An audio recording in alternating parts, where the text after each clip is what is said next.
evening as well, if that's okay.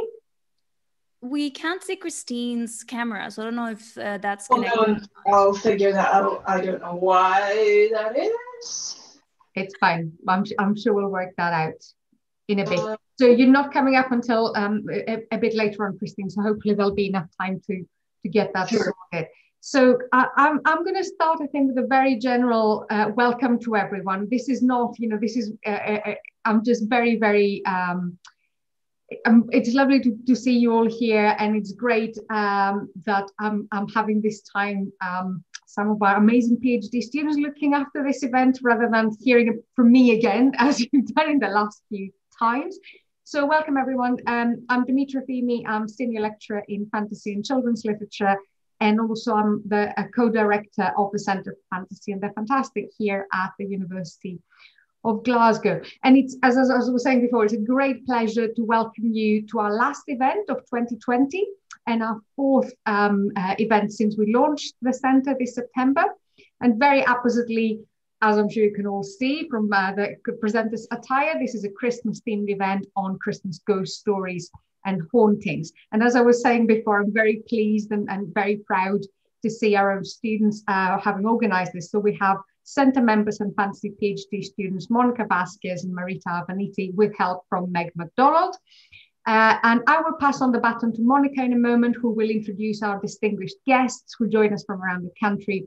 And she will also guide you through the structure of the event. So what I wanted to very briefly say is what I usually say at this point, which is share where you are joining us from. I know lots of you have already been doing this for the last 5 minutes or so while we sorted out some technical issues, but if you haven't done that yet, please do. And if you're watching us on YouTube, feel free, on the streaming service, feel free to do that in the comments section there as well, so that we capture where everyone is at the moment.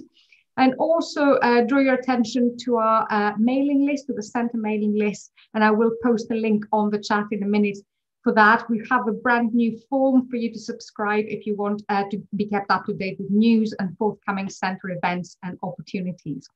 So I will just disappear now for the duration of this, but you will see me again towards the very end, where I will just close the event and also give you a sneak preview of things coming up. But meanwhile, enjoy this spooky Christmas evening. So Monica, this is over to you. See you later. Thank you, Dimitra. Hello, everybody, again. And thank you all for being here this evening. And welcome to Christmas Hauntings. Finally, we've been waiting for this for so long. My name is Monica Vasquez, and I'm doing a PhD in Technology of Immersion at in Fantasy Literature here at the University of Glasgow. And I'm also the Chief Media Officer of the Centre for Fantasy and the Fantastic, as I'm a columnist at El Periódico de Catalunya. And with me, somewhere in the control room, making sure everything works, is Meg MacDonald. Meg works at the University of Glasgow, is doing her PhD in Goths and Fantasy since 1988 to 2020 at Anglia Ruskin University, and is co-division head for promotions for the Glasgow in 2024 Worldcon bid. And she would greatly like us to recommend you to go to the website and check out the joy of bringing another Worldcon to Glasgow in 2024. And so we shall do that when this is over. And to my right, or somewhere in your screen, is the delightful Marita Avaniti. Marita is a second-year PhD student at the University of Glasgow, and she's exploring the relationship between theatre and fantasy literature. She's the programming officer for GIFCON, and the right person to go on cool adventures with, such as organizing a Christmas ghost event, for example. And we're all incredibly excited to be introducing our guests for the evening. When we started wondering about the origin and history of the tradition of telling ghost stories on Christmas Eve, there was one thing that we knew right away, and that was who we needed to have in our panel to talk about it. And they are Professor Christine Ferguson, hello. Dr. Tiffany Angus, hello. And Dr. Derek Johnston, hello to you too. Thank you all for being here. I'm going to briefly introduce you, but we'll get to know you a lot more when the panel starts, which is the main course of the event. Christine is a professor in English Studies at the University of Stirling.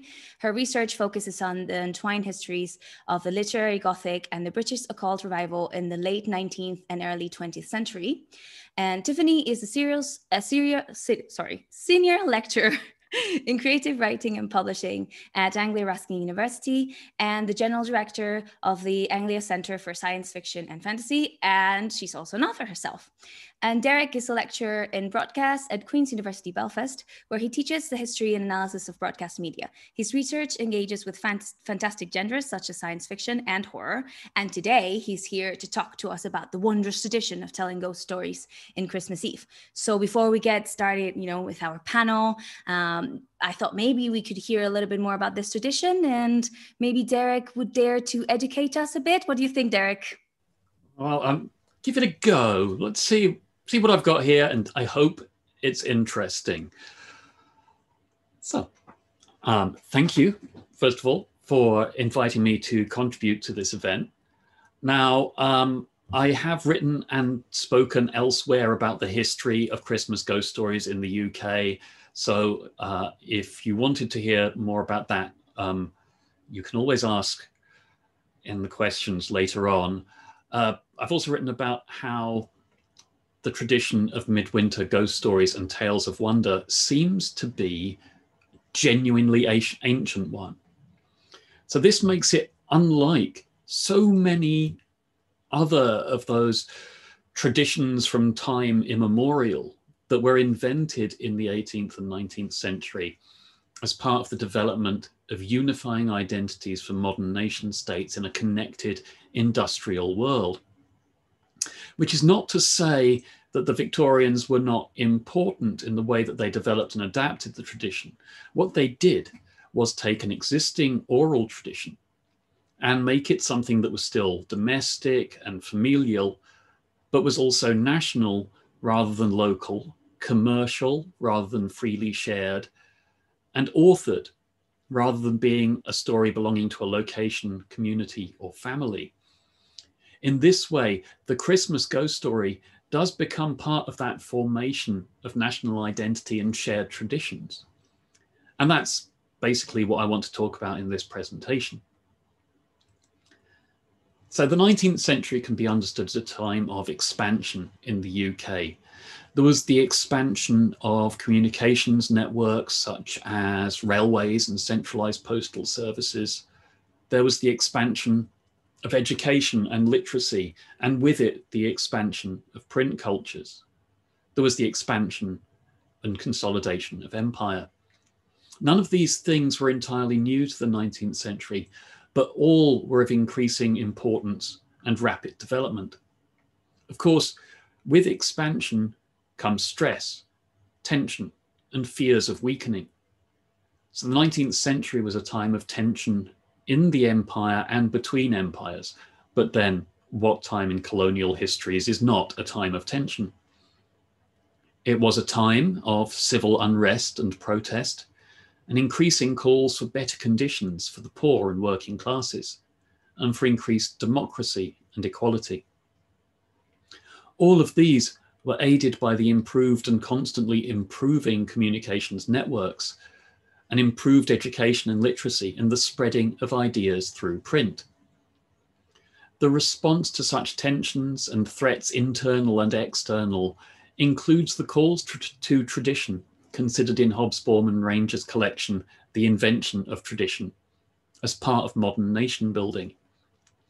By claiming connections to the ancient past, modern nations could develop a stronger centralized identity, one which could be projected both outwards as a unified front, this is who we are, and inwards. By projecting this identity inwards, using the modern communication networks, what had been local, informal, adaptive, could be recorded, preserved, enhanced, and adapted to national tastes and needs. Or it could be overwritten by more centralized national narratives and practices, all in the name of tradition and the true ancient character of the nation. And the development of the Christmas ghost story can be considered as an example of this writing and overwriting of tradition. As I stated earlier, the telling of ghostly tales at Christmas appears to be a genuinely ancient tradition, especially, if you permit the slip, from the specific telling of ghost stories at Christmas to the wider telling of horror and wonder tales in winter. Such winter's tales are referred to by Shakespeare, Marlowe, the Gawain poet, and I am sure many others, as suitable entertainments for midwinter, and are typically connected to old women telling them by the fire. They're thus presented as traditional, as an oral tradition, and something well known but primarily belonging to commoners. As such, it can also be considered in terms of being local, even specifically familial. By this I mean that each tale was likely tied primarily to location, such as telling the stories of a local landmark, or why to avoid the cliff paths on certain nights, so as not to see ghosts or the devil, and definitely nothing to do with the local men involved in smuggling. Oh, no. Definitely ghosts or demons. Tales may also have been familial in that they came from family tradition, told what happened to a particular member of the family. Such tales, no doubt, were influenced by other tales and locations and telling. We must not fall into the trap of assuming that pre-industrial culture was an unconnected culture and that there was no communication of traditions and tales and entertainments between locations. But the stories would evolve in the telling, become localized and personalized, and so speak more to the specific rather than to the national. The development of mass print culture obviously did not entirely put an end to this oral communication and adaptation. However, it did present the same version of a story across the whole reach of the publication. This version would also not be the way Mam tells it, but it would be credited to a particular author, even if only by initials or a pseudonym. It's potentially worth noting here that the 18th and 19th centuries were also the time when copyright became consolidated in the UK in direct response to the rise of print culture and expanding literacy. In other words, there was an increased interest in the ownership of ideas and expressions of ideas, as opposed to the more flexible oral culture. In addition to this, while there were publishers across the United Kingdom and publications that were local and regional as well as national, the development of popular national publications also meant a centralization of information and culture. In other words, there was an increased spreading of a common culture, a culture which could be described and presented as a shared culture, even if it was not previously a significant part of the culture of a specific particular area. To use Christmas ghost stories as an example, as that's what you've come here to hear about, these seem to have been a primarily English rather than a UK-wide practice. But then London-based magazines publish Christmas ghost stories and relate them to old traditions, or include essays reminiscing about childhood Christmases and the old traditions of telling ghost stories around the fire. Other essays cover the old traditions of different parts of the country. Those that comply with what the author or their editors consider to be part of the national culture can then be portrayed as the true heart of the nation, as an origin of this national culture. Those that do not comply can be portrayed as quaint and as strange, and typically as dying out apart from these surviving remnants in remote parts of the country, typically rural and often in the nations other than England. Remote, of course, meaning remote from London. In other words, to be a true Briton, one had to follow the practices that the press said were true and ancient traditions, and that would show the continuation of the British culture from its origins in the mists of time, tied since time immemorial to this land, and so representing the birthright and identity of the nation. Again, there is the elision here of specific national identities, subsumed into an English-dominated notion of Britishness that fails to include much culture from Wales, apart from King Arthur and he gets moved into England. Scotland, except for romantic ideas of the valiant and rather barbarous fighting Scots, or Ireland. Even Cornwall is strange and mystical and part of the Celtic fringe. So British culture here is not just predominantly English, but Anglish, Germanic. Yet print culture is not one that simply imposes practices onto existing culture. Instead, it claims, it insinuates, and it reinforces by repetition. So what is a novelty one year can spread in popularity the next, be copied and reproduced and soon claimed as a tradition. I was asking about this. We think that the Doctor Who Christmas special was being referred to as a tradition in its second year. So tradition is still a thing that is important and happens rapidly. So back to the 19th century, where editors would specifically seek appropriately ghostly stories for their Christmas issues, such as the request to Henry James for a story suited to the season from the editors of Collier's. His response was The Turn of the Screw, which has a frame narrative of people telling ghost stories around the Christmas fire, as appropriate to the time of year. All of this establishment of a strong sense of specific national traditions and practices can also be tied to what Matthew Sweet has identified as a movement towards more officially and centrally organised entertainments, rather than community and local ones during the Victorian period. Culture, in other words, was becoming centralised, organised and regimented. Publications could also show the importance of tradition to a culture by contrasting it with practices elsewhere.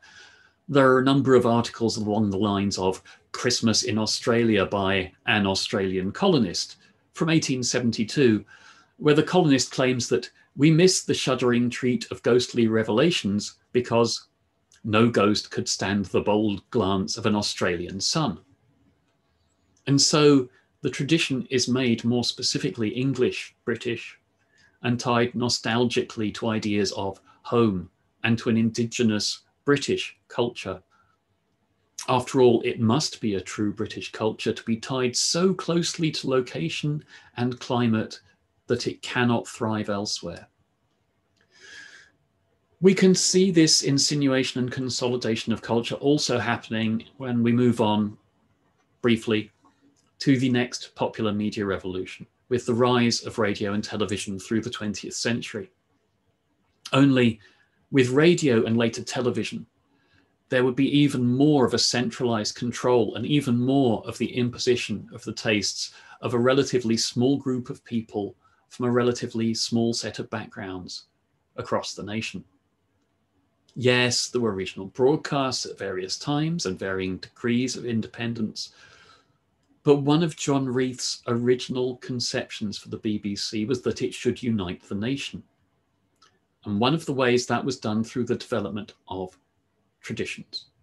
Whether that's the broadcast of the Festival of Nine Lessons and Carols from King's College, Cambridge, or the Christmas speech from the monarch, a tradition begun in 1932 at the urging of the BBC, explicitly to link together not just the UK, but the Empire. It is surely significant that it does so through a representation of a domestic, direct, oral address, often related to ideas of family, rather than through a more formal proclamation or written statement.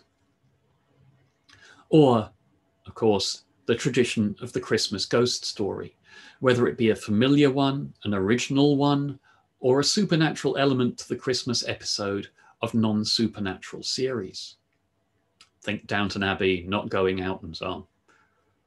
The Christmas ghost story, then, is a genuinely old tradition, but it is also a Victorian version of a genuinely old tradition, which has been modified and developed to new media. In doing so, it has served to provide a connection with the past and with a sense of national identity. But a sense of national identity based on a particular local sense of tradition, dominated by Englishness, and particularly the Englishness of the Southeast and London. But through the press and the broadcast media, it has become presented as a tradition for the whole of the UK.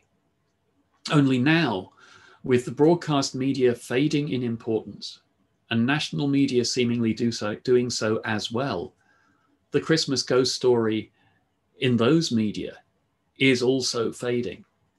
But like other ghosts, it lingers on. It repeats. It returns in podcasts, in print, and in events such as this one. Thank you.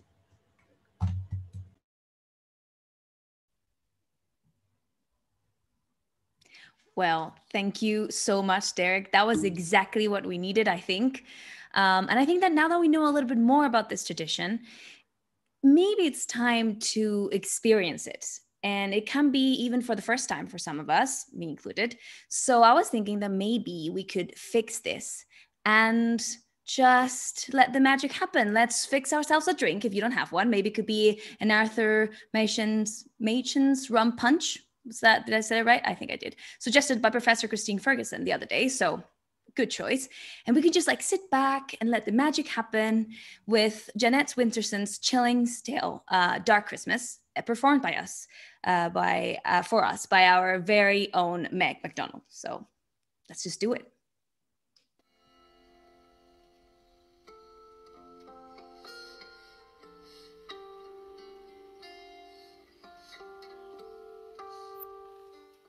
We had borrowed the house from a friend none of us seemed to know. High Fallen House stood on an eminence overlooking the sea. It was a square Victorian gentleman's residence. The large bay windows looked down through the pines towards the shore. 6 stone steps led the visitor up to the double front door, where a Gothic bell pull released a long, mournful clang deep into the distances of the house. Laurel lined the drive. The stable balk was disused. The walled gardens had been locked up in 1914 when the gardeners went to war. Only one had returned. I'd been warned that the high brick wall enclosing the garden was unsafe. As I passed it slowly in the car, I saw a faded notice falling off the paint-peeled door. Do not enter. I was the first to arrive. My friends were following by train and I was to collect them the next day and we'd settle down to Christmas. I'd driven from Bristol and I was tired. There was a Christmas tree roped on the top of my 4x4 and a trunkload of provisions. We were not near any town, but the housekeeper had left stacked wood to build a fire, and I brought a shepherd's pie and a bottle of Rioja for my first night. The kitchen was cheerful enough once I got the fire going and the radio playing while I unpacked our festive supplies. Checked my phone. No signal. Still, I knew the time of the train tomorrow, and it was a relief to feel that the world had gone away. I put my food in the oven to heat up, poured a glass of wine, and went upstairs to find myself a bedroom. The first landing had 3 bedrooms leading off it. Each had a moth-eaten rug, a metal bed, and a mahogany chest of drawers. At the far end of the landing was a second set of stairs up to the attic floor. I'm not a romantic about maids' rooms or nurseries, and there was something about that second set of stairs that made me hesitate. The landing was bright in the sudden way of a late sun on a winter's afternoon, yet the light ended abruptly at the foot of the stairs, as though it couldn't go any farther. I didn't want to be near that set of stairs, so I chose a room at the front of the house. As I went to bring up my bag, the house bell started to ring, its jerky metallic hammers sounding somewhere in the guts of the house. I was surprised but not alarmed. I expected the housekeeper. I opened the door and there was no one there. I went down the steps and looked around. I admit I was frightened. The night was clear and soundless. There was no car in the distance, no footsteps walking away. Determined to conquer my fear, I walked round a little. Then, turning back to the house, I saw it. The bell wire rang along the side of the house under the sheltered guttering. Perhaps 30 or 40 bats were dangling upside down on a vibrating wire. The same number had swooped and swerved in the dark mass. Obviously, their movement on the wire had set off the bell. I like bats. Clever bats. Good. Now supper. I ate. I drank. I wondered why love was so hard and life so short. I went to bed. The room was warmer now and I was ready to sleep. The sound of the sea ebbed into the flow of my dreams. I woke from a dead sleep in a dead darkness to hear. What? What can I hear? It sounded like a ball bearing or a marble rolling on the bare floor above my head. It rolled hard on hard, then hit the wall. Then it rolled in the other direction. This might not have mattered except that the other direction was upwards. Things can come loose and roll downwards, but they cannot come loose and roll up, unless someone. That thought was so unwelcome that I dismissed it along with the law of gravity. Whatever was rolling over my head must be a natural dislodging. The house was drafty and unused. The attics were under the eaves, where any kind of weather might get in.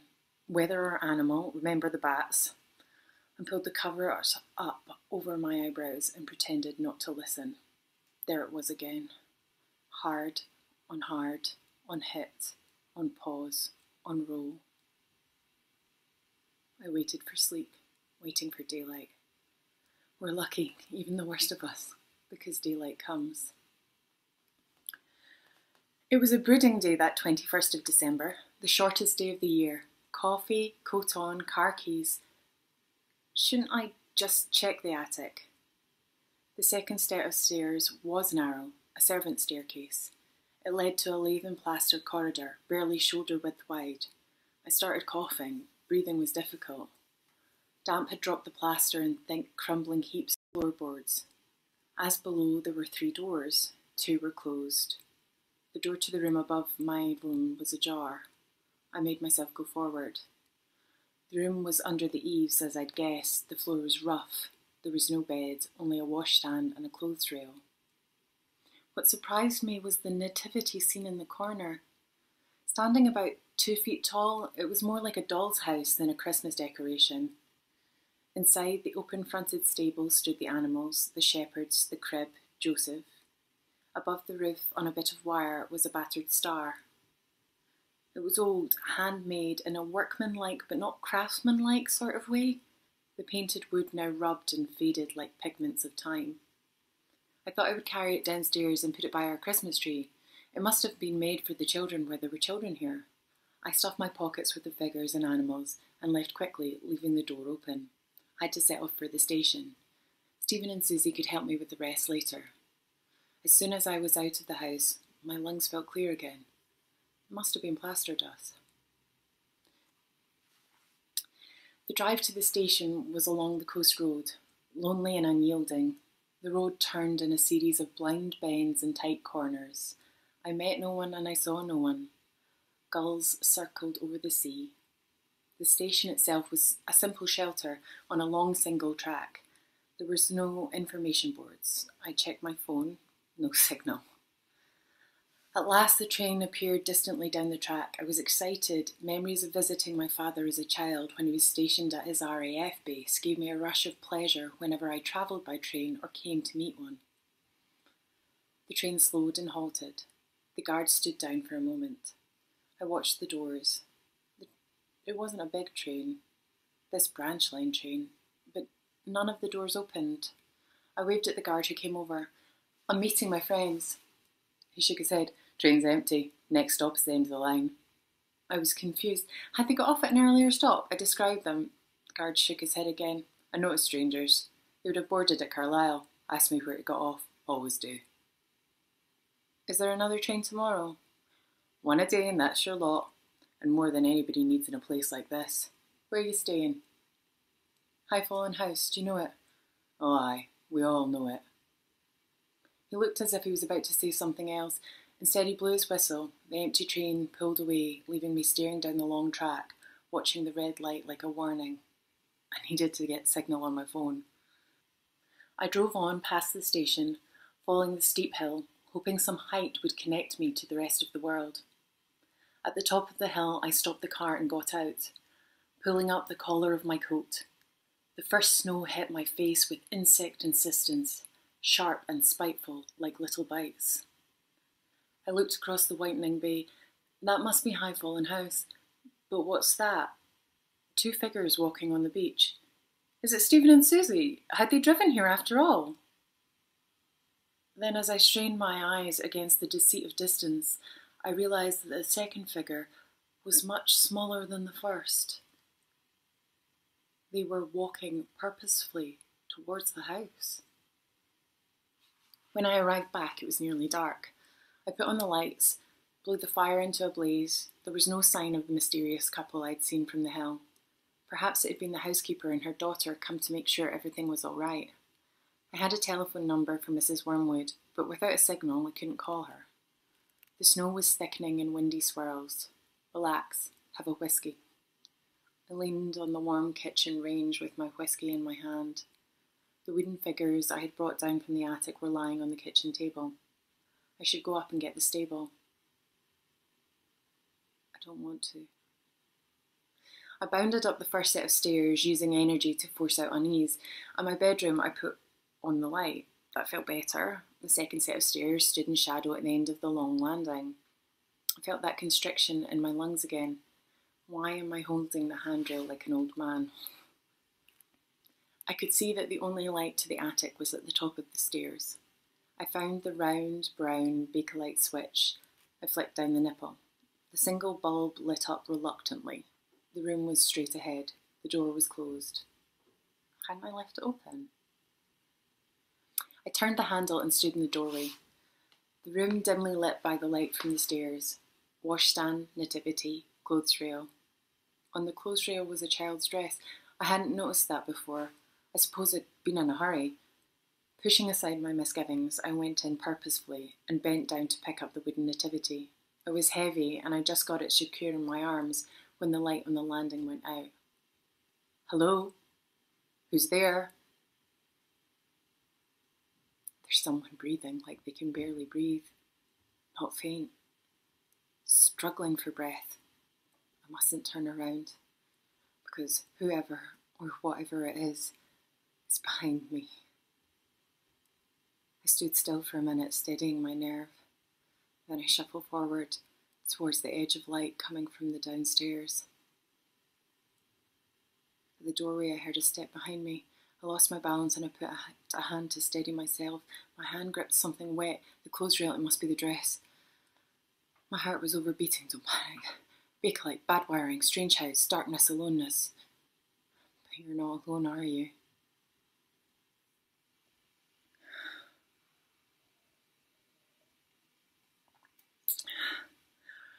Back in the kitchen with whiskey, Radio 4, pasta boiling.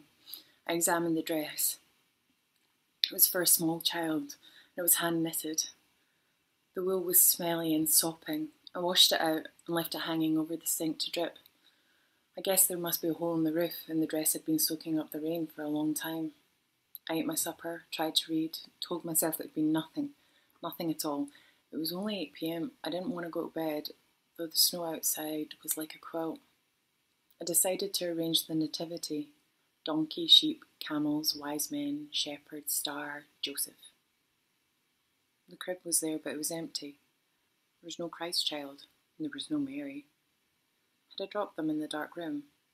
I hadn't heard anything fall, and these wooden figures were 6 inches tall. Joseph was wearing a woolen tunic, but his wooden legs had painted patines. I pulled off the tunic. Underneath, wooden Joseph wore a painted uniform. First World War. When I turned him around, I saw there was a gash in his back like a stab wound. My phone beeped. I dropped Joseph and grabbed the phone. It was a text message from Susie. Trying to call you. Leave tomorrow. I pressed call. Nothing. I tried to send a text. Nothing. But what did it matter? Suddenly I felt relief and calm. They'd been delayed, that was all. Tomorrow they'd be here. I sat down again with the nativity. Perhaps the missing figures were inside. I put in my hand. My finger closed around a metal object. It was a small iron key with a hoop top. Maybe it was the key to the attic door. Outside, snow had fallen, snow on snow. The sky had cleared. The moon sped above the sea. I had gone to bed and I was deep asleep when I heard it clearly above me. Footsteps, pacing, down the room, hesitate, turn, return. I lay in bed, eyes staring blindly at the blind ceiling. Why do we open our eyes when we can't see anything? And what was there to see? I don't believe in ghosts. I wanted to put on the light, but what if the light didn't come on? Why would it be worse in darkness I had not chosen than in darkness I was choosing? But it would be worse. I sat up in bed and pulled back the curtain a little. The moon had been so bright tonight. Surely there would be light. There was light. Outside the house, hand in hand, stood the still and silent figures of a mother and child. I did not sleep again till daylight, and when I slept I woke again. It was almost midday, and the light was already lowering. Hurrying to get coffee, I saw the dress was gone. I had left it dripping over the sink, and it was gone. Get out of the house. I set off for the station. There was an air of frost that had coated the trees in glittering white. It was beautiful and deathly, a world held in ice. On the road there were no car tracks, no noise but the roar and drop of the sea. I moved slowly and saw no one. In the white, unmoving landscape, I wondered if there was anyone else left alive. At the station I waited. I waited some time past the time until the train whistled on the track. The train stopped. The guard got down and saw me. He shook his head. "There's no one," he said. "No one at all." I thought I would cry. I took out my mute phone. I flashed up the message. "Trying to call you. Leave tomorrow." The guard looked at it. "Happens it's you who should be leaving," he said. "There's no trains past Carlisle now till the 27th. Tomorrow was the last and that's been cancelled. Weather." I wrote down a number and gave it to the guard. "Will you phone my friends and tell them I'm on my way home?" On the slow journey back to High Fallen House, I filled my mind with my departure. It would be slow and dangerous to travel at night, but I could not consider another night alone. Or not alone. All I had to do was manage the 40 miles to Inchburn. There was a pub and a guest house and a remote but normal life. The text message kept playing in my head. Had it really meant I should leave? And why? Because Susie and Stephen couldn't come. Weather? Illness? It's all a guessing game, but the fact is I have to go. The house seemed subdued when I returned. I'd left the lights on and I went straight upstairs to pack my bag. And once I saw the light to the attic was on, I paused, breathed. Of course it's on. I never switched it off. That proves it's a wiring fault. I must tell the housekeeper. My bag packed, I threw the food into a box, put everything in the back of the car. I had the whiskey in the front. A blanket stole from the bed, and I made a hot water bottle just in case. It was only 5 o'clock. At worst, I'd be in Inchburn by 9. I got in the car and turned the key. The radio came on, for a second, died as the ignition clicked and clicked. I knew the battery was flat. 2 hours ago at the station, the car had started first time.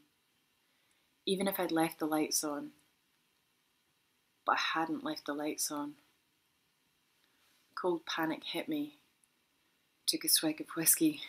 I couldn't sleep in the car all night. I would die. I don't want to die.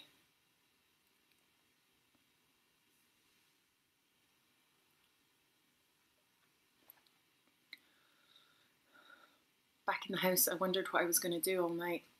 I must not fall asleep. I had noticed some old books and volumes when I had explored downstairs yesterday. Assorted, dusty adventures of stories and tales of empire. As I sorted through them, I came across a faded velvet photograph album. In the cold, deserted setting room, I began to discover the past. High Fallen House, 1910. The women in long skirts with miraculous waists, the men in shooting tweeds. The stable boys in waistcoats, the gardening boys wearing flat caps, the maids in starched aprons. And here they are again in their Sunday best. A wedding photograph. Joseph and Mary Locke, 1912. He was the gardener, she was the maid. In the back of the album, loose and unsorted, there were further photographs and newspaper cuttings. 1914, men in uniform. There was Joseph. I took the album back to the kitchen, I put it next to my wooden soldier. I had on my coat and scarf, propped myself up in 2 chairs by the wood-fired range, and dozed and waited and waited and dozed. It was perhaps 2 o'clock when I heard a child crying. Not a child who scraped his knee or lost a toy, but an abandoned child. A child whose own voice is his last hold on life. A child who cries and knows that no one will come. The sound was not above me, it was the above me. I knew where it was coming from. I put my hands over my ears and my head between my knees. I could not shut out the sound. A locked up child, a hungry child, a child who is cold and wet and frightened. Twice I got up and went to the door. Twice I sat down again. The crying stopped. Silence. A dreadful silence. I raised my head. Footsteps were coming down the stairs. Not one foot in front of the other, but one foot dragging slightly, then joining it, steadying and stepping again. At the bottom of the stairs, the footsteps paused. They did what I knew they would, with all the terror in my body. The footsteps came towards the kitchen door. Whatever was out there was standing 12 feet away on the other side of the door. I stood behind the table and picked up a knife. The door swung open with violent force that rammed the brass doorknob into the plaster of the wall. Wind and snow blew into the kitchen, whirling up the photographs and cuttings on the table. I saw the front door itself was wide open, the entrance hall like a wind tunnel. Holding the knife, I went forward into the hall to shut the door. The pendant metal lantern that hung from the ceiling was swinging wildly on its long chain. A sudden gust lurched it forward like a child's swing pushed too high. It fell back at force against the large semicircular fanlight over the front door. The fanlight shattered and fell around my shoulders in shards of sharp rain. Flicker, buzz, darkness. The house lights were out. No wind now, no cries. Silence again. Glass hit in the snow-lit hall. I walked out to the front door and into the night. At the drive, I turned left and I saw them, the mother and child. The child was wearing the woolen dress. She'd no shoes. She held up her arms piteously to her mother, who stood like a stone. I ran forward. I grabbed the child in my arms. There was no child. I'd fallen face down in the snow. Help me. That's not my voice. I'm on my feet again. The mother is ahead of me. I follow her. She's going towards the walled garden. She seems to pass through the door, leaving me on the other side. Do not enter. I tried the rusty hoop handle. It broke off, taking a piece of the door with it. I kicked the door open. It fell off its hinges. The ruined and abandoned garden lay before me. A walled garden of 1 acre used to feed 20 people, but that was a long time ago. There were footprints in the snow. I followed them. They led me to the bothy, its roof patched with corrugated iron. There was no door, but inside seemed dry and sound. There was a tear-off calendar still on the wall, 22nd of December, 1916. I put my hand in my pocket and I realised that the key from the nativity was there. At the same time, I heard a chair scrape on the floor in the room beyond. I had no fear anymore. As the body first shivers, then numbs with cold, my feelings were frozen. I was moving through shadows, as one who dreams. In the room beyond, there was a low fire and the tiny tin fireplace. On either side of the fire sat the mother and child. The child was absorbed with playing with a marble. Her bare feet were blue, but she did not seem to feel the cold any more than I did. Are we dead then? The woman with the shawl over her head looked at me with deep, expressionless eyes. I recognised her. It was Mary Locke. She nodded at me, or not at me, at some other me in some other time. I don't know. Her gaze went to a tall cupboard. I knew that my key fitted this cupboard and that I must open it. I did so. A dusty uniform fell out, crumpling like a puppet. The uniform was not quite empty of its occupant. The back of the faded wool jacket had a long slash where the lungs would have been. I looked at the knife in my hand. Open the door! Are you in there? Open the door! I woke to blinding white. Where am I? Something's rocking. It's the car. I'm in my car. A heavy glove was brushing off the snow. I sat up, found my keys, pressed the unlock button. It was morning. Outside was the guard from the train and a woman who announced herself as Mrs. Wormwood. Fine mess you've made here, she said. She went into the kitchen. I was shivering so much that Mrs. Wormwood relented and began to make coffee. Alfie fetched me, she said, after he spoke to your friends. There's a body, I said, in the walled garden. Is that where it is? Said Mrs. Wormwood. At Christmas 1914, Joseph Locke had gone to war. Before he left for Flanders, he made a nativity scene for his little girl. When he came back in 1916, he'd been gassed. They heard him climbing the stairs, gasping for breath through froth-corrupted lungs. His mind had gone, they said. At night in the attic where he slept with his wife and child, he leaned vacantly against the wall, rolling the child's marbles up and down and up, pacing, pacing, pacing. One night just before Christmas, he strangled his wife and daughter. He left them for dead in the bed and went out. But his wife was not dead. She followed him. In the morning they found her sitting by the nativity, her dress dark with blood, his fingerprints livid at her throat. She was singing a lullaby and pushing the point of the knife into the back of the wooden figure. Joseph was never found. Are you going to call the police? I said. What for? Said Mrs. Wormwood. Let the dead bury the dead. Alfie the guard went out to seat in my car. It started first time. The exhaust blew in the white air. I left them clearing up and was about to set off when I remembered I'd left my radio in the kitchen. I went back inside. The kitchen was empty. I could hear the two of them up in the attic. I picked up the radio. The nativity was on the table as I'd left it. But it wasn't as I'd left it. Joseph was there, and the animals, and the shepherds, and the worn-out star. And in the centre was the crib.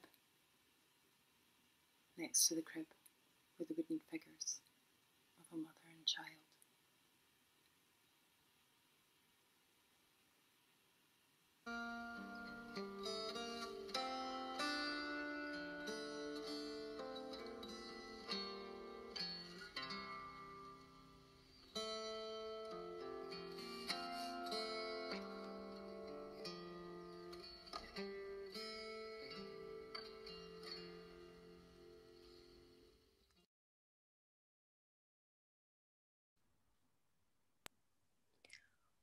Oh my gosh.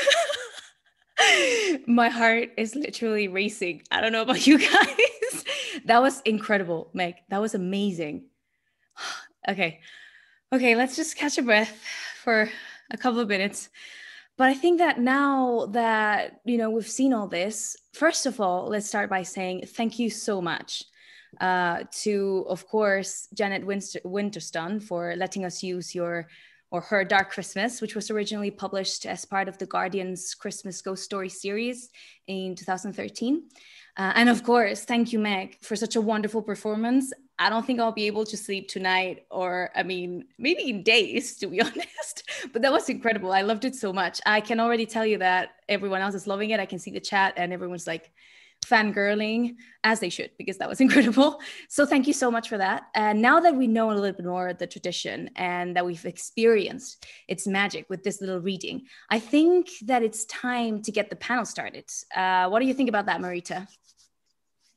I am still sort of regulating my breathing after that, so we'll see. I think we can manage, though. We're seasoned professionals.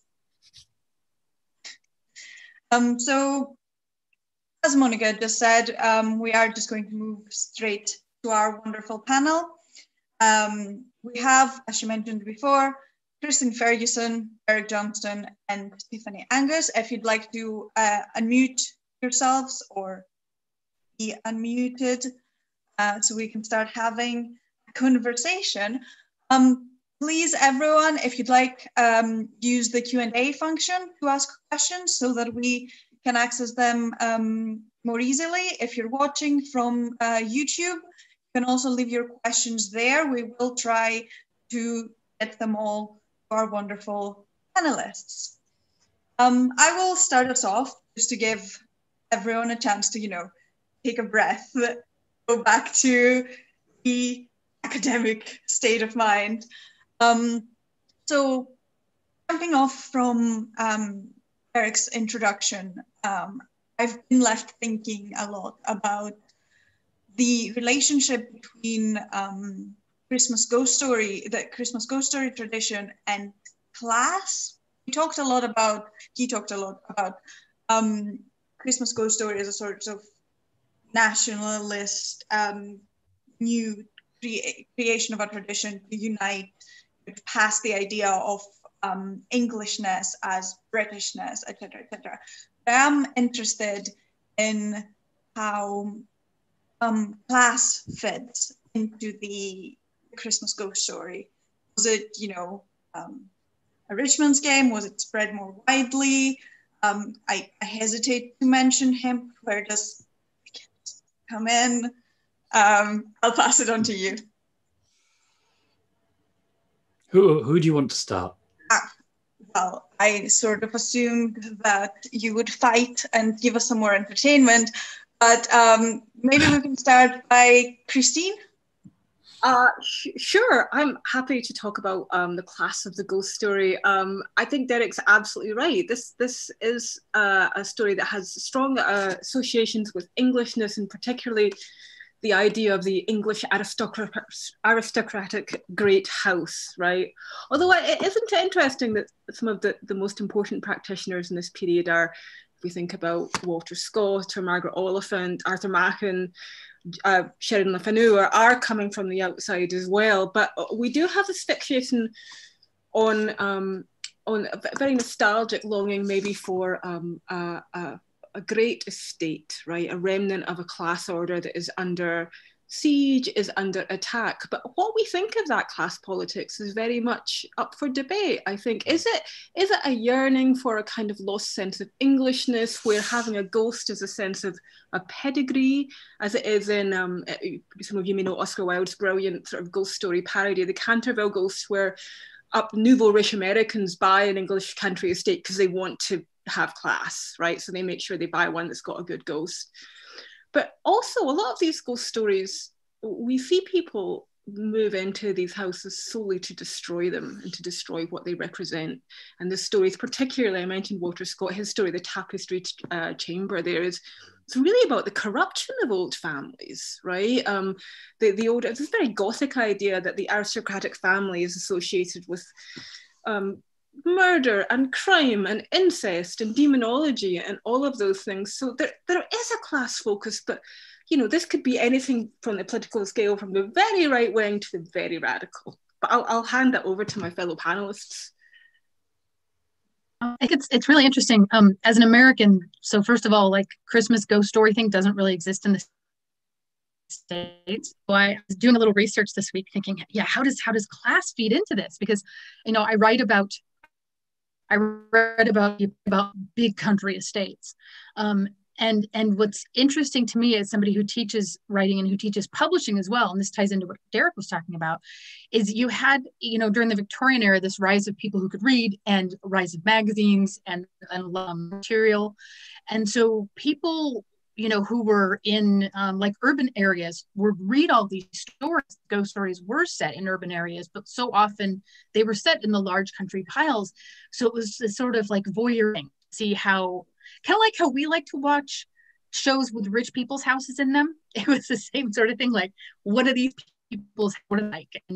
And you get that idea of, well, they might be rich, but they're kind of a mess. So we live in the city and things aren't great, but things aren't great there either. And it kind of, maybe it was a way to take the rich people down a peg as well, possibly. What do you think, Derek? I don't know.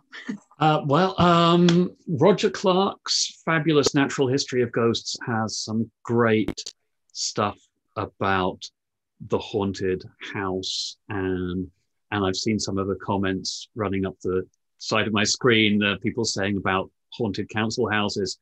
Haunted council houses, of course, so that's where you get the poltergeists of, particularly in the 70s. That's where you get Ghost Watch, Halloween special, not Christmas, it's American import. But also saying about these country houses, the ghost is actually a marker of, as I think, as Christine was saying, it's a marker of lineage. Because it's our ghost. It's our great Uncle Fred. You know, it's where we've come from. He also points to the fact that with the Reformation, you know, lots of the religious establishments were taken over, were rebuilt, knocked down, turned into country houses. What haunts you is, of course, the monk, the displaced Catholics returning to their place. So there's a sense of guilt there. But I think it's really important what Christine, was saying about a couple of things. One was the nationality. And you were saying about Scott and Macon and Lefanu.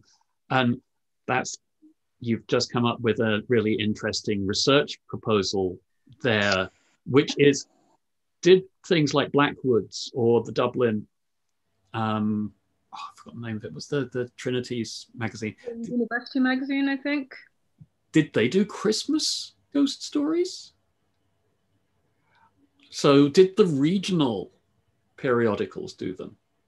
That would, and the national ones, as opposed to the English/British ones, that would be interesting.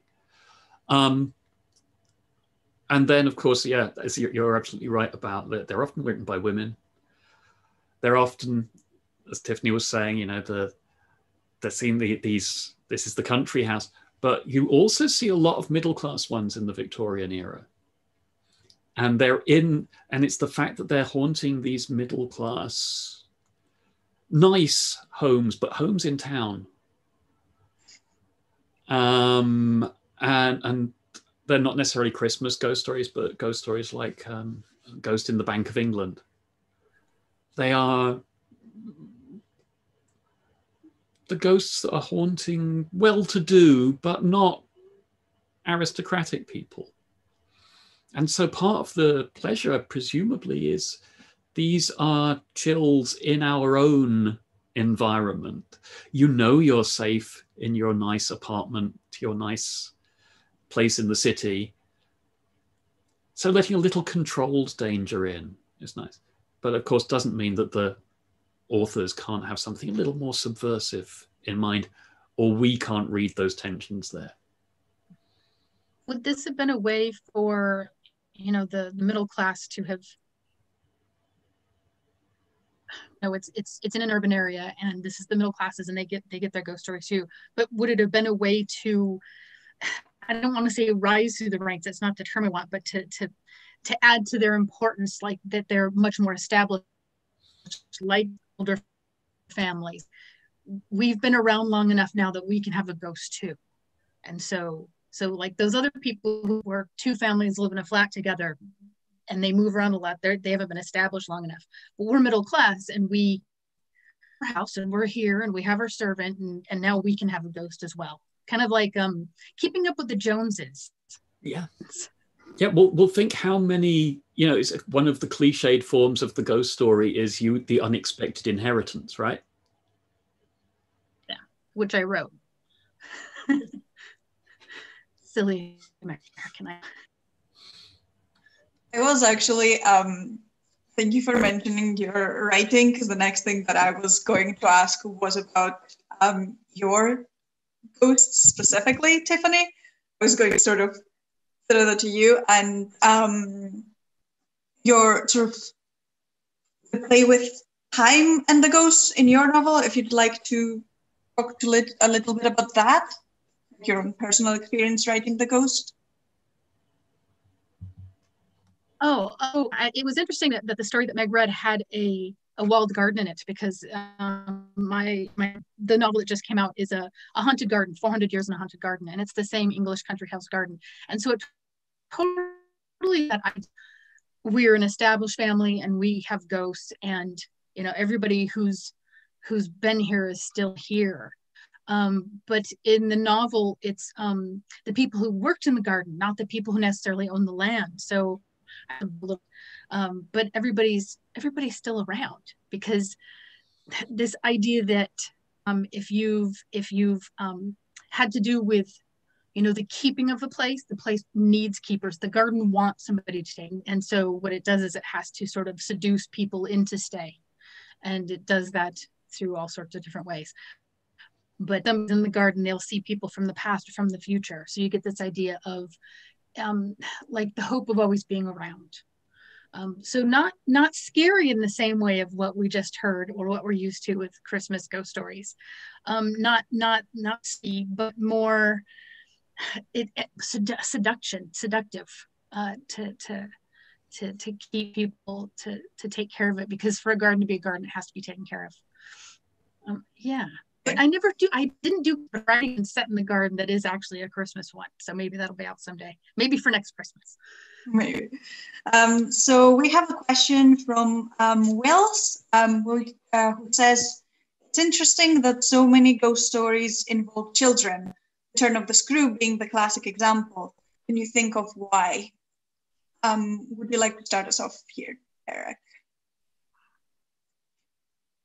Why children? Because, to quote a great philosopher, children are our future. And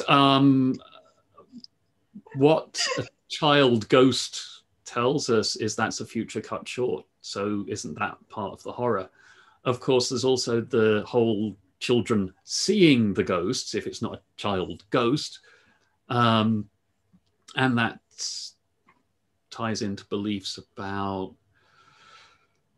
needing to be innocent. The innocents are the ones to see them. The innocents, as in the film adaptation of Turned the Screw. So I think there is that, and that particularly tells us that one of the big fears is about youth corrupted. But as we know from Turned the Screw, who is corrupted? Are they actually corrupted? Is it perception? So yeah, a number of things. Thank you. Moving on, we are having a lot of questions, so I'm just going to keep moving us. Feel free to cut in if you have anything to. I want to agree with the discussion board chat here that indeed children are terrifying. Children, ghosts. My favorite ghost story, well, it's technically a horror story of all time, is about a child. Does anyone know the story Thus I Refute Beelzy by John Collier? Oh. I think that I recommend you read it. Collier's a fascinating writer, but I think, just to build on what Derek was saying, the ghost story works because it's not immersive fantasy. It always sets up by saying, this is, I'm going to tell you a story. You don't know whether it's true or not, right? And you have to decide whether you judge the person speaking, right? So it's about this ontological disorientation that children are very, we've all experienced that as a child, when you're not really sure whether something's real or not, or when you're talking to a child and they tell you, as in the case of Thus I Refute Beelzy, about their little friend who comes and talks to them when they make certain marks on the ground, right? So they are an absolute brilliant vehicle for creating that disorientation and uncertainty. But check that out. It doesn't end well. Oh God. Brilliant. A question from Louise. So just on the previous mention of Catholicism, I was wondering if the panel could comment on religious dissension in 19th century and the ghost story, especially thinking about the centrality of the Holy Spirit in Catholicism. So is the ghost a holy ghost? Is the ghost a pagan ghost? What is the ghost? Would you like to start, Christine? It's a great question. I mean, I think that the story of the Victorian ghost story is absolutely bound up in religious changes. So we can't talk about that without thinking of those. Most of the mainstream British writers are Protestants. Sometimes they are thinking about a haunted Catholic past, particularly if these are from a long ancient family line, and we're talking about pre-Reformation. Of course, Catholicism was a lot kinder to the idea of spirits that continue to walk, the idea of purgatory than Protestantism was. So I'm trying to think of specific Catholic ghosts. I'm not sure. I mean, I think for me in my research, what I'm really interested about are the impact of Victorian new religions on ghost storytelling. So not so much Catholicism, but modern spiritualism, theosophy, occult orders, which reinvent what we think of as spirit existence in the afterlife. And these familiar conventions, these, the country house tale, the horror, it doesn't work, right? So you have someone, you won't see this, but I'm going to hold it up anyway. You may know this is Arthur Conan Doyle's 1926 spiritualist novel, The Land of Mist. And it's a terrible novel, right? Although I love it. But it's written from his position of a spiritualist faith when he has completely deterrorized the afterlife and turned it into a space where nothing much happens and people don't talk very clearly. And if they do, they say things like, mother misses you, so in some sense that religious impact desensationalizes the ghost story. I think the Catholic tradition and the Catholic ghost story is probably always more frightening in some ways than what happens with these sort of new religious accounts, but someone might want to challenge me on that. I don't know, what do you guys think? I can't answer. Oh, go ahead, Derek. Yeah, because I can't answer to the Catholic thing very much. Apologies. I was going to say, I agree with you about the new forms of religion and spiritual belief as we're getting into the early 20th century. So I'm particularly thinking of E.F. Benson here, as well as Doyle, and writing spiritualist ghost stories, some of them actually quite intentionally funny, some of them intentionally scary and very good. But of course, that's taking us, Benson, whose father created the nine lessons and carols and told Henry James the story that was the basis of Turn of the Screw.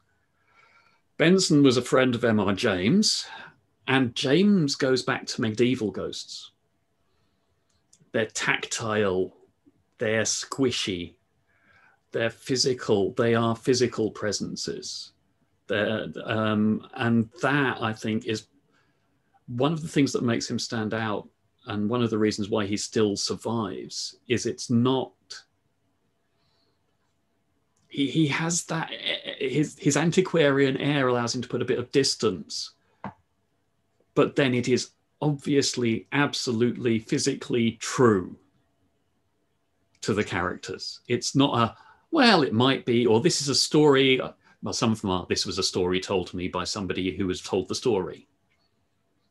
But that distance is just a way of, it's a little barrier, a little protection.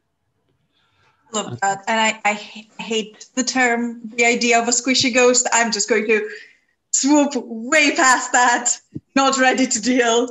I'm going to ask Tiffany if you'd be interested in answering a question from Rob of, is the New World ghost story distinct from the European? Goodness.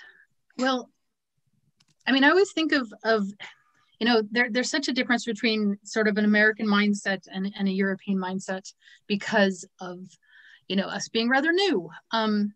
And by the way, I'm not coming to you from America. I actually live in England, so that makes it all much more confusing in my brain. So sometimes it's like I was saying earlier, like we were talking about earlier, how people in the cities in the Victorian era would read about the large country houses and try to connect that way.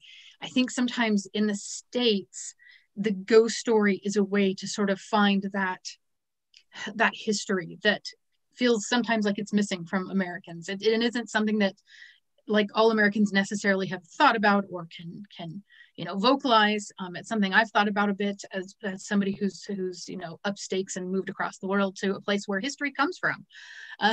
You grew up somewhere where the oldest house is from 1940, and it feels as if you're sort of adrift. And so if you can connect with ghost stories, and it's about something that's older than the house that you're in, it's older than what's around you, so you start to feel more rooted. And so I think maybe that's a difference, because we have slasher films, and we went that way with horror and with ghosts in the States, and not so much the Gothic that way. Derek, yeah. Sorry, I was just going to add, actually, of course, Washington Irving intentionally setting out to write ghost stories to give, as part of his whole program of kind of giving a particular history to the States. And of course, it was Irving, whose sketchbook of Jeffrey Crayon Gent includes Christmas at Bracegirdle, Old Christmas, which is an American in England hearing an antiquarian parson tell ghost stories, which are old traditions, one of which, of course, is about two statues of local knights laid out man-size in marble, which get up and walk around at certain times of the year. Did Edith Nesbit know that one? I don't know. But sorry, that's taking another tangent. But I think, yeah, there's later American stuff, but you're so right, it's about possession in the sense of ownership, as well as possession in a spooky spiritual sense. And obviously, if we're talking about America and the supernatural, we have to think about Salem, and we have to think about Jonathan Edwards and the founding fathers. I mean, this is a country, founded by our religious extremists. Came over. So I think it's not just an imported European tradition. I think, there's some early American Gothic is the most terrifying I've ever read. I think about Nathaniel Hawthorne, for example. Really, really dark. I don't know if people have seen The Witch. Mm-hmm. I'm not good at horror movies, so I haven't seen it yet. I can read anything, I can't watch it. I'm a big wuss. Yeah. Is it terrifying? It is terrifying. More about I feel, and I'm not attacking anyone's religious tradition. I say this as someone who grew up Protestant. It's terrifying about Protestantism, I thought. But really interesting film. Yeah. Somebody in the chat was just saying about how, like, in the American South, like, you have it's really ripe for like Gothic ideas because you have the plantations and the way things look, but even then it's bringing in things from other countries, from Europe and from Africa. It's bringing in all those traditions from elsewhere. And so the stuff that's actually specifically American is what kind of gets forgotten. Like, I'm sure there's Native American stories that, as a white American, I've never heard. And this was something that I was on a panel years ago talking about landscape. We talked about big spaces in America, and we brought all our ideas in from Europe and from other places, but there were already ideas there. And so it'd be interesting to see what native stories there are, or stories from Native Americans in the States. That's a whole other PhD. If you're interested in a recommendation, let me be a very bad chair and throw in a more of a comment than a question, actually. But Stephen Graham Jones just published recently The Only Good Indians, which is a Native American horror story about haunting. And I think it's very interesting to read, especially compared to what we've been discussing here with regards to American relationships with haunting and ghosts and stuff like that. Which brings me to a question from John Harron.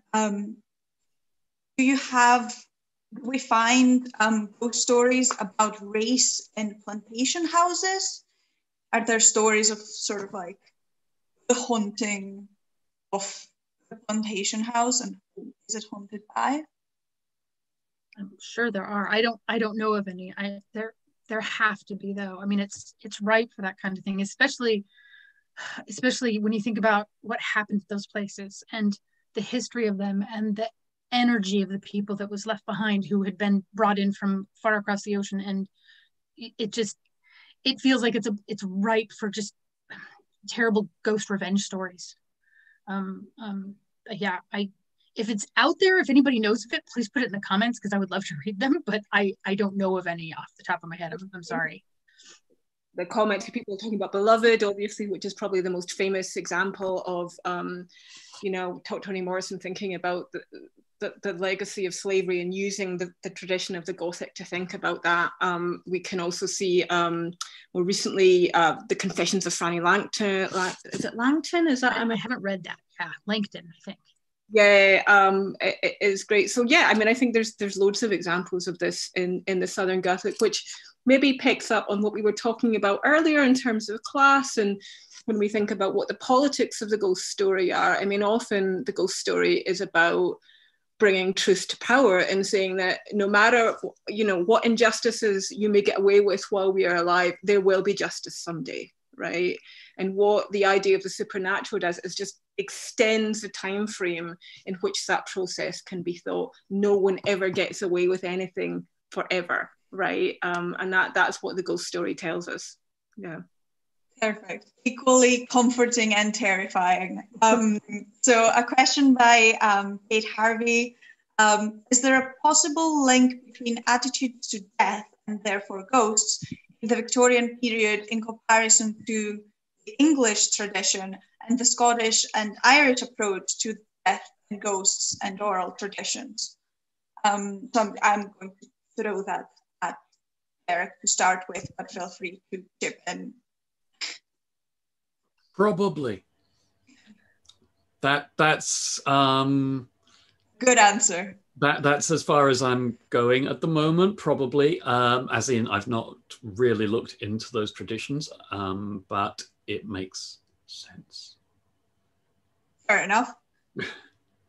I mean, there are certain real regional traditions that shape the way ghost seeing is experienced. So the idea of second sight in the Highlands, for example, Elsa Richardson's written a great book about this in 19th century culture, works really to, I guess, indigenize the process by which people are said to be able to see the other world. And of course, we have this in Ireland as well with, the ideas of the banshee and so forth, or the idea of the sea, like who you might be seeing might be a fairy rather than a real person. But I think that probably the nationalization happens through the mode of encounter, but the idea that it might be possible to see and communicate with the dead really is universal, right? Yeah. I mean, I think that's one of the things that maybe could say about Christmas ghost stories. One of the things there's ghost stories for any time of year. The point about Christmas ghost stories is it's a ghost story told or presented at Christmas as part of a tradition. And so, yes, I'm sure you do find these differences in the stories. If I had time, I'd probably dig up a couple from my memory. But there is a separate question of, are they part of a Christmas ghost story tradition?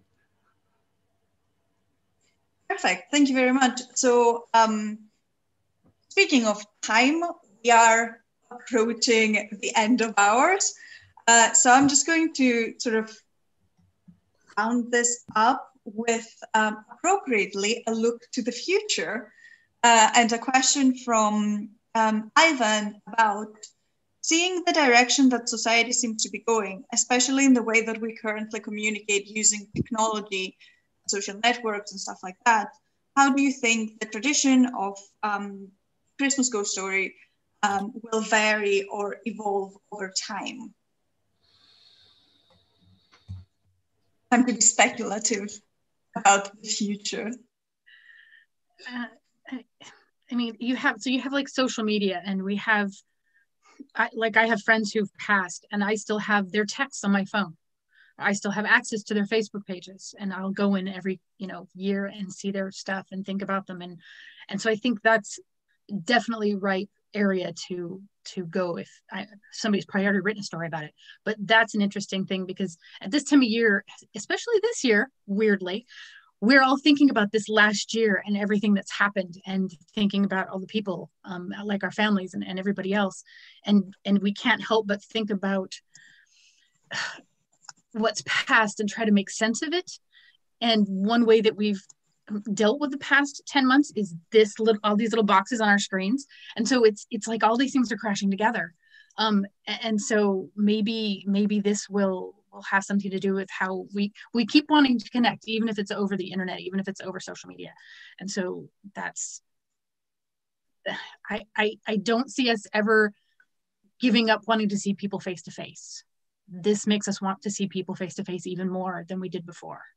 And so hopefully that feeds into stories, and that feeds into ideas, and we can keep the tradition that isn't a huge old tradition, but the tradition of the Christmas ghost story going in that way of using it to think about the year and the people of past and the people we miss. And that was rambling. That was a beautiful answer. Sorry, I was just sort of listening and being like, oh, I miss people. Kristen, Derek, anything to add?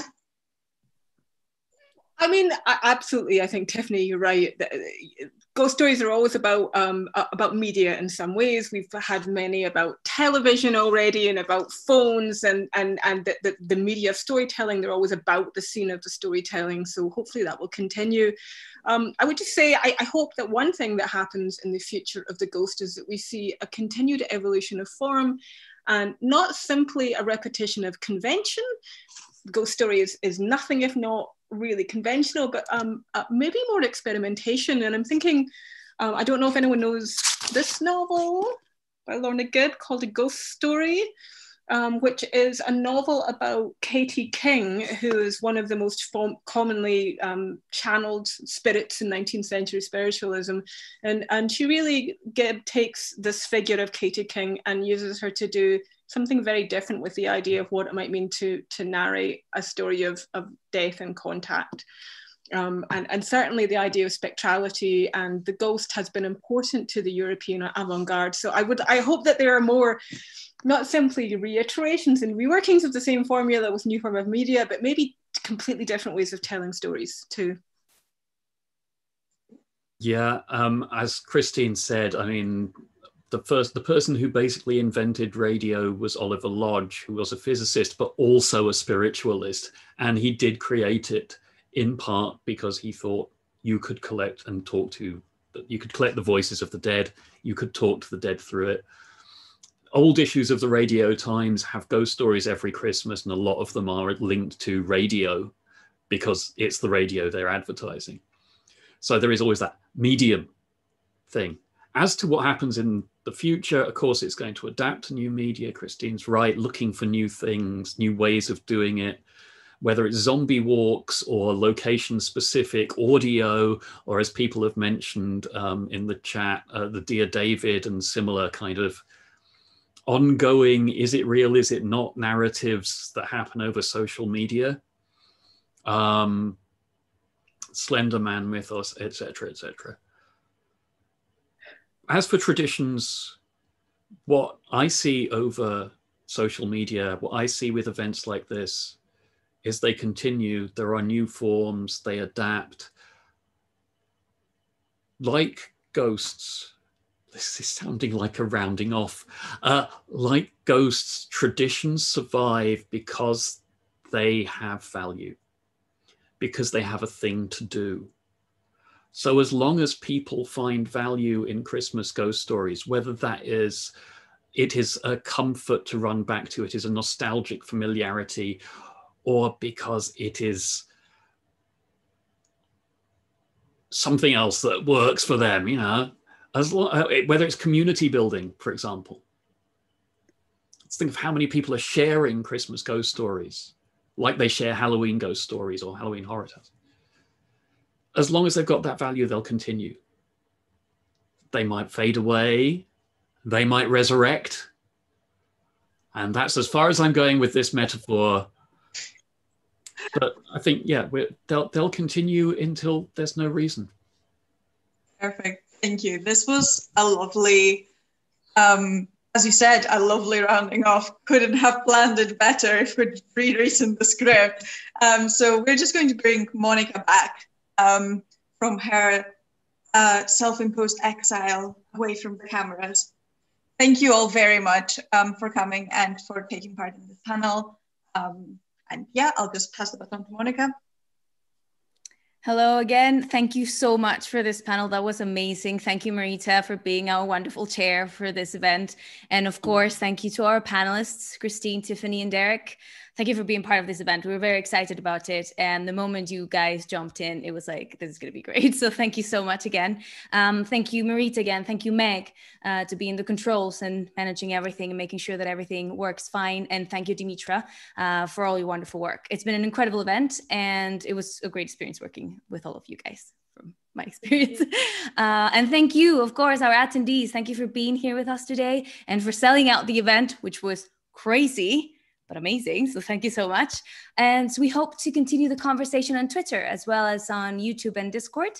You can follow us on our Twitter account and on Instagram. I will share the links now. And you can subscribe to our newsletter. This will all be in the chat as well for you guys to check out. This event was partially inspired by the creation of the recently launched fantasy horror reading group at the center, which you can follow on Twitter with the name Wicked Readings. I'm going to share it again now. So follow us, tweet us, and ask for more information on how to sign up if you're interested. And let's just keep the spookiness going. And that's it for me. Thank you for being here. And thank you to Dimitra for letting us do this crazy event in the center. Thank you so much. So this is the time for me to sort of do the ceremonial closing of all of this. It's been absolutely brilliant. I mean, it's always a bit frustrating that we can't get to answer all of the questions. We can't get to see everything that's been shared on the chat. So I've been frantically sort of saving the conversation because I'm sure there will be all sorts of things that I've missed here. But it's been great also on YouTube and seeing people sort of popping in and out and watching online there as well, and all the interaction on social media. I want to quickly, as I promised at the beginning, give you a very quick sense of what's coming up. So our next event is going to be towards the end of January. There's going to be a proper announcement, but I'm just going to whet your appetite by saying that we're going to have an event on Dungeons and Dragons and fantasy, and how the tabletop sort of gaming industry started interacting with the early fantasy text in the middle of the 20th century, with a scholar who's both a Tolkien scholar and actually somebody who designed and edited D&D. So watch that space there. Many of you will already know that we have already announced and launched GiftCon 2021, which is on the theme that we didn't manage to run this year due to COVID. So beyond the Anglo-centric fantastic. The CFP is open again for a limited amount of time up until early January. So if you're thinking of sending in an abstract, please do sooner rather than later. And the other event that's coming up that I can announce at this point, and some of you, those of you that are members of the Tolkien Society will already know about this, is that we're collaborating, the Centre for Fantasy and the Fantastic and the Tolkien Society are collaborating this year to run together Tolkien Reading Day, which happens every March on the 25th. So there's going to be quite a lot of engagement, and the topic, given the year we've all had, is going to be hope and courage. So there's going to be opportunities there to get involved and be part of a live event actually yourselves if you'd like at that point. So watch out for information on that. So all that remains is for me to again thank everyone. I want to thank first of all our distinguished panelists, Dr. Tiffany Angus from Anglia Ruskin University, Professor Christine Ferguson from the University of Stirling, and Dr. Derek Johnston from Queen's University, Belfast. It's been absolutely brilliant to have you on board, and thank you so much for giving up your time to be with us tonight and sharing your expertise and your research and your writing practice. And also many thanks to our amazing teams. So Monica Vasquez, Marita Avaniti, and Meg MacDonald. And I think I should be relinquishing the lead a lot more, because this was much better than a lot of what I've done in the past. So there you go. So any of our students, and I can see a lot of our students, fancy PhD students and master students on the chat right now. So if you have ideas for events, come and let me know, because you see that worked perfectly. So there you go. Thank you again, everyone. Have a lovely Christmas, and yeah, we'll hope to see you in the new year.